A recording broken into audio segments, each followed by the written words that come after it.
I just feel like it's cutting against the grain when that happens, isn't it? Yeah, you're excited about your job. That's very good. Any more for any more? Say that again. Growing plants and vegetables. Great. That's very good. Yeah, good one. There's something very satisfying about having growing something, taking it out, and then eating it. I like that, yeah. And eating, that was going to be my one, actually. Getting excited about, your meal. I get excited every day about what's for dinner. So, yeah, getting excited. Now, if you shared that with someone around you, then you've just become an ambassador for whatever that thing is. That's kind of all an ambassador is. It is sharing something that you love with someone else.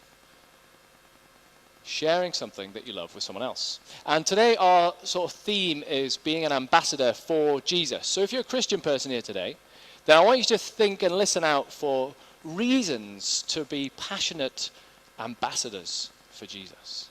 But maybe you're here and you're not a believer, so you sort of wouldn't say you're an ambassador for Jesus. Why don't you listen in to the good news that Jesus ambassadors are sharing?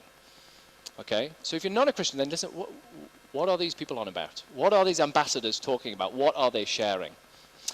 We're going to look at a little passage from the Bible. So if you'd like to follow along, you're very welcome to, but you don't have to. You can just listen. There should be a Bible around you if you want to follow along. We're on page 1161, which is 2 Corinthians chapter 5. And I'm going to start reading from verse 11 in just a moment.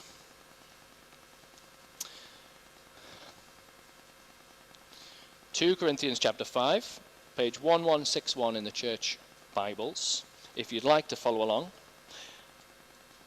And see if you can listen out for reasons to be excited or to be ambassadors of Jesus.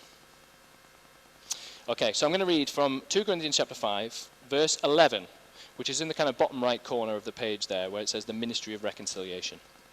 Here's what it says. Since then, we know what it is to fear the Lord. We try to persuade others. What we are is plain to God, and I hope it is also plain to your conscience. We're not trying to commend ourselves to you again, but are giving you an opportunity to take pride in us, so that you can answer those who take pride in what is seen, rather than what is in the heart. If we are out of our mind, as some say, it is for God. If we are in our right mind, it is for you. For Christ's love compels us, because we are convinced that one died for all, and therefore all died. And he died for all, that those who live should no longer live for themselves, but for him who died for them and was raised again. So from now on, we regard no one from a worldly point of view. Though we once regarded Jesus Christ in this way, we do so no longer. Therefore, if anyone is in Christ, the new creation has come. The old has gone. The new is here. All this is from God, who reconciled us to himself through Jesus Christ and gave us the ministry of reconciliation, that God was reconciling the world to himself in Christ, not counting people's sins against them. And he has committed to us the message of reconciliation. We are therefore Christ's ambassadors, as though God were making his appeal through us. We implore you on Christ's behalf, be reconciled to God. God made him who had no sin to be sin for us, so that in him we might become the righteousness of God.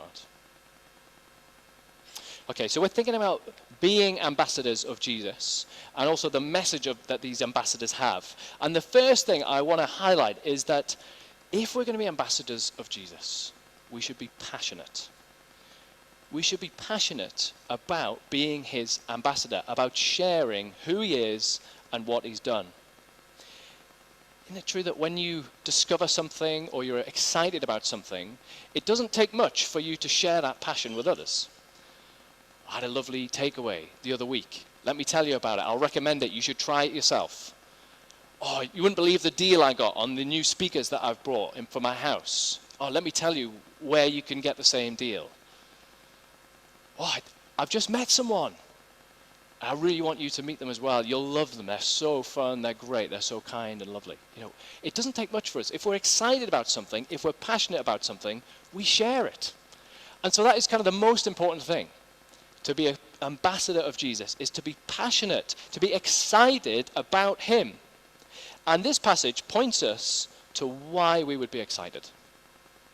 Why would we be excited about someone who lived and died 2,000 years ago? Why? Well, Paul in this passage points out a few things.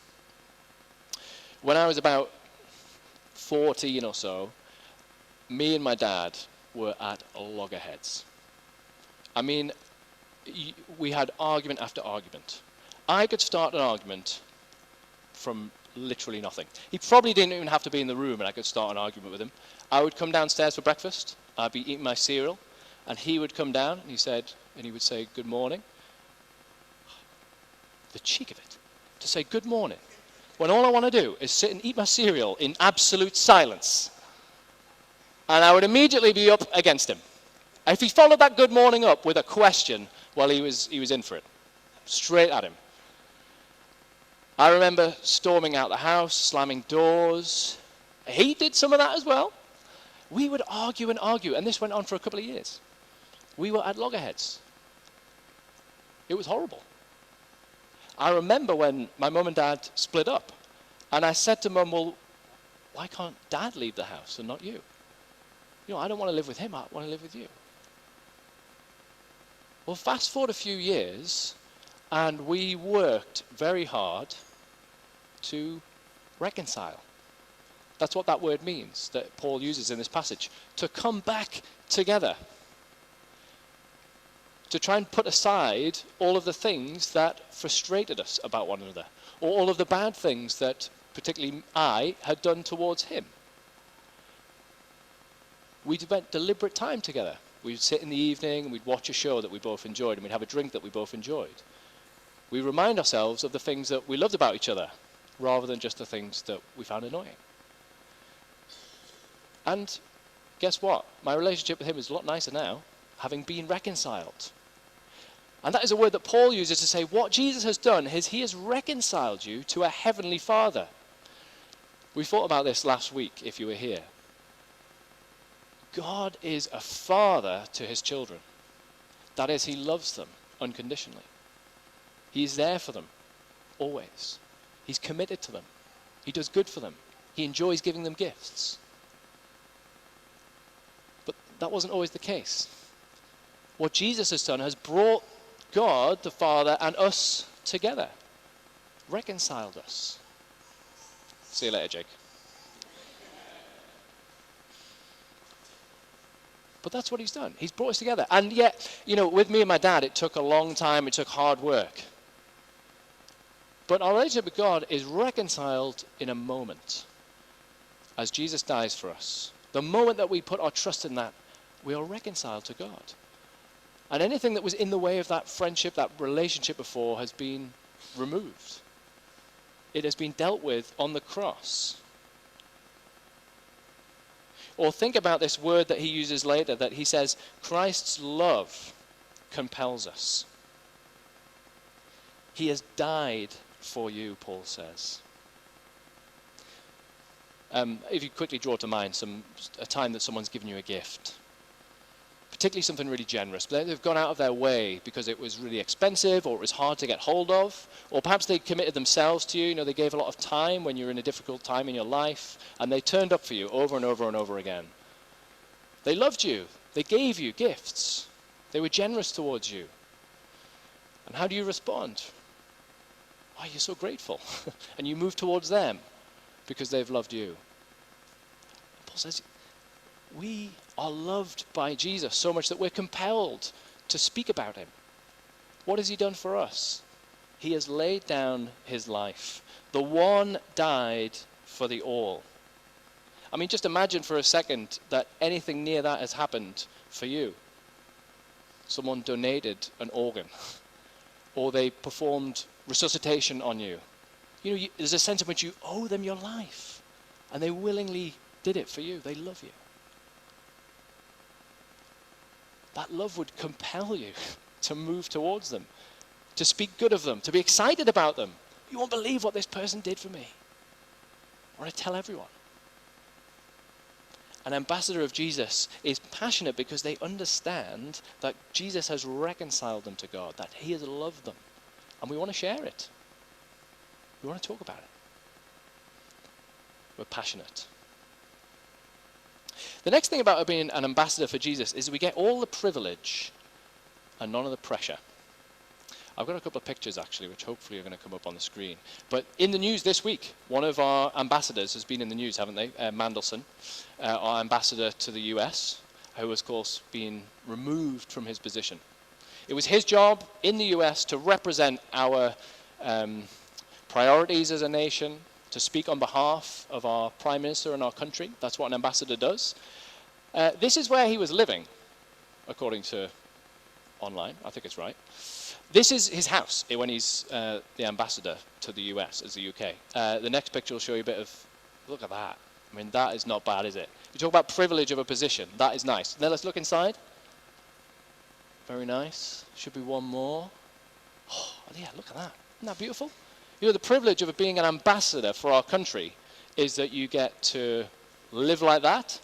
You have certain privileges within the country that you're sort of immune from certain, being prosecuted from certain things. It's a privileged position. But as Mandelson has demonstrated this week, there is a certain pressure that comes with it. That is, you ought to act in a certain way. If you're going to represent the UK, well, you can't be affiliated and friends with certain people, as has been in the news this week. And rightly so. Yeah, we nod our head and say, yeah, we don't want someone like that representing us. But when it comes to being Jesus' ambassador, it works slightly differently. You see, our privilege of being an ambassador of Jesus isn't removed when we do something wrong. Isn't removed when we don't live up to that status, to that job title. We've been thinking this morning about making visible the invisible.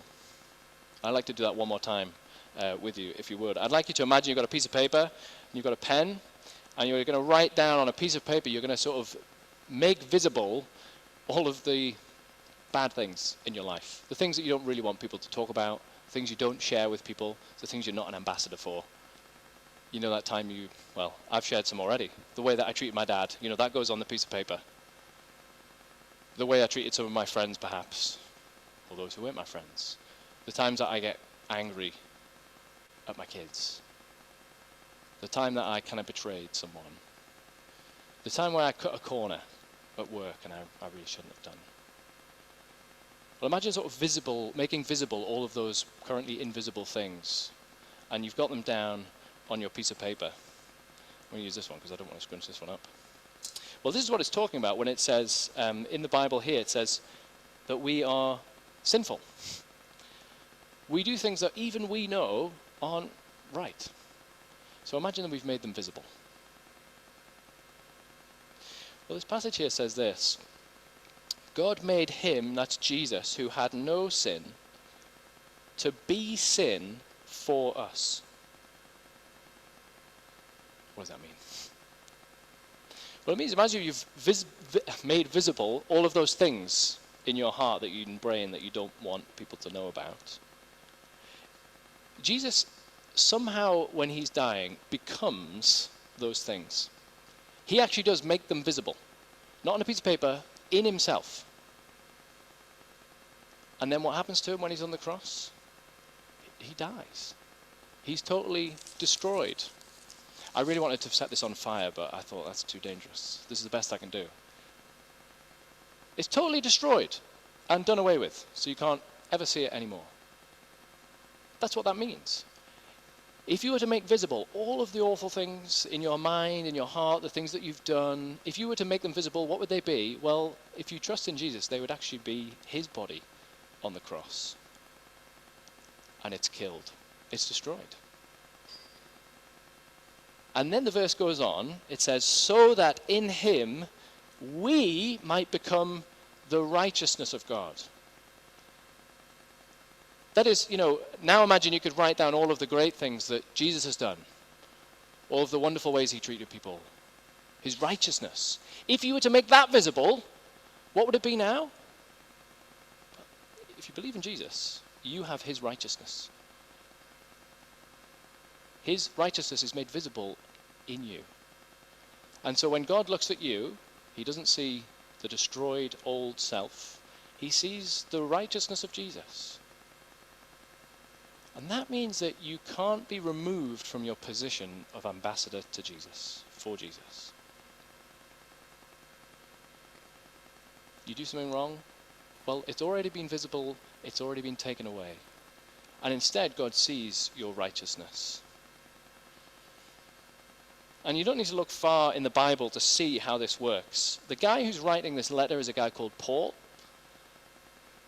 He was originally called Saul.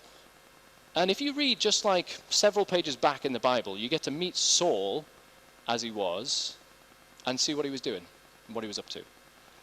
And what he was up to is trying to get Christians who believed in Jesus and silence them. And so he was very happy for Christians to be beaten up, even killed. He did some pretty wicked things. And yet here he is writing and saying, I am an ambassador for Jesus. All of these things that he had done have been made visible in Jesus on the cross and destroyed. And now he knows that he has been made good, righteous by Jesus. It is all the privilege of being an ambassador without the pressure of knowing I might be removed from this position. You could look at other examples in the Bible. Pretty much, well, in fact, every other person in the Bible. Whoever gets to become an ambassador for God, they are terrible. You meet Moses. We've probably all heard of Moses. One of the first things you learn about Moses is he killed someone. David. What did you learn about David? An adulterer who killed someone. Peter. One of Jesus' best friends. What do you learn about him? Well, he denied Jesus. At one point, Jesus calls him Satan. He says, get behind me, Satan. You know, these are not perfect people. And yet they are ambassadors for God, ambassadors for Jesus. Why? Because Jesus has taken away what is wrong and made them righteous. Privilege without the pressure. The other thing is that we get the power without the pressure of being strong. Whenever we're trying to, if you're a Christian person, you're trying to sort of share the fact that you love Jesus, you're trying to share something about what he's done for you, you immediately feel weak. You feel silly, you feel like you're stammering, you feel like you're not making any sense, you're sweating probably, you're nervous, and however, you almost always, you look back on that conversation and you go, well, that went terribly. Why is God trying to use me in this situation? Well, guess what? Being an ambassador for Jesus means that it is actually in your weakness that God will use you most. He makes us ambassadors as though God were making his appeal through us. So we feel weak. There's an amazing story back in the Old Testament in the Bible where God uses a donkey to talk to someone. You think about that the next time you're thinking about sharing Jesus and feeling weak. God could choose to go down the road to the farm and use a donkey instead. Your strength is not important to him. You feel weak? Great. If God can use a donkey, he can use you. If God can use Moses, who thought he couldn't speak eloquently, or Paul, he can use you. In fact, it is through your weakness that he can show his strength. Or perhaps you feel more that the message that you're sharing is weak. You saw yesterday there was a protest of over almost 150,000 people. That feels like a strong message, doesn't it? 150,000 people gathered around Tommy Robinson yesterday. Where's the church's equivalent? Our message doesn't seem strong. It seems weak. 2,000 years on from Jesus dying and rising again, guess what? There are still thousands, millions of believers. And it's through that weak message of someone who died for us that it's continued. The message has always been weak. It sounds weak and silly. But through that, God works powerfully. Or perhaps you feel like the situation that you're in, is weak. That is, I'm not a very good ambassador because my life looks like a mess. If someone looks at me and I'm an ambassador for Jesus, well, it's not looking great for Jesus. I'm struggling, I'm suffering, or I've made a mess of things. Well, guess what? God chooses those people too. In fact, Paul, just a few pages later, is going to share some of the things he's gone through and the weaknesses that he's felt. If you turn to page 1166, you'll see it. There's a little heading, Paul boasts about his sufferings.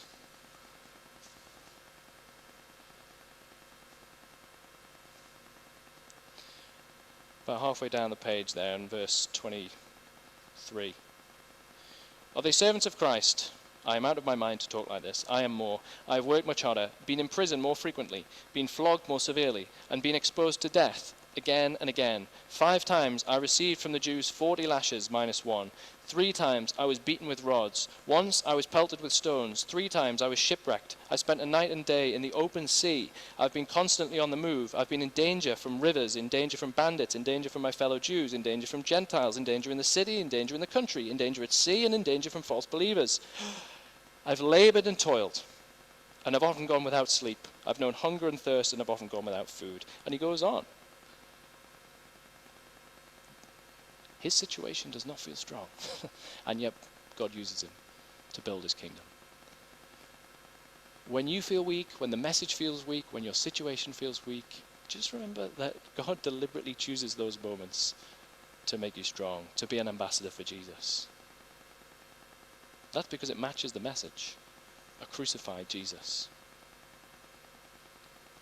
So the last thing I want to say to you then is this, to proclaim Jesus. If you're an ambassador for him, then proclaim him and do it without those pressures. You don't need to be strong. You don't need to be eloquent. You don't even need to be good. You just speak of him, and God does the rest. It doesn't need to be fancy or impressive. And if you ever listen to how someone's come to faith, almost always that is how it sounds. My granddad became a Christian, I'm not sure exactly, maybe 5 or 6 years ago. He's in his 80s now, so he became a Christian in his 70s. How did he become a Christian? Was it an amazing moment of power through someone really impressive? No. He was invited to a walking group. He likes walking, so he went along. There were some Christians there who sort of made friends with him. One guy in particular made friends with him, so they started walking, just the two of them as well. And slowly, short conversation, dips into an event at church, comes along a bit more regularly. It's not impressive stuff. And yet he is now an ambassador for Jesus as well. Think about someone else in your life. Someone from, I won't say who it is, but someone from this church was telling me just the other day about how they became Christian. They were going through a really hard time and they were angry with God. And so for years they didn't want anything to do with him. And then one day someone they knew said, "Do you want to come to church?" They said, "Yeah." And there we go. 2 years later, they'd put their trust in Jesus. Through what? Through one person just saying, "Do you want to come? Do you want to hear a bit about what I believe?" That is how God tends to work, isn't it? I don't know if you think back on your story, of how you came to faith if you're a Christian person. Most likely, people just talking to you, people listening to you, people befriending you. And yet God used all of those quite innocuous or weak things to do something incredible, which is where we started. To reconcile you to God. To get rid of all that was between you and God. to be loved by Jesus. To have all of the things that you've done wrong in your life completely destroyed and to be made into something perfect. And that happens through God using the weak, the forgotten, the not very eloquent. So if you're a person who is an ambassador for Jesus, go and proclaim without pressure. Be strong and courageous. Speak and see how God might use your weakness for his strength. We're going to respond now, and one of the things we're going to do is pray. So I'm going to invite Emma to come up, and she's going to pray for us. Get a microphone.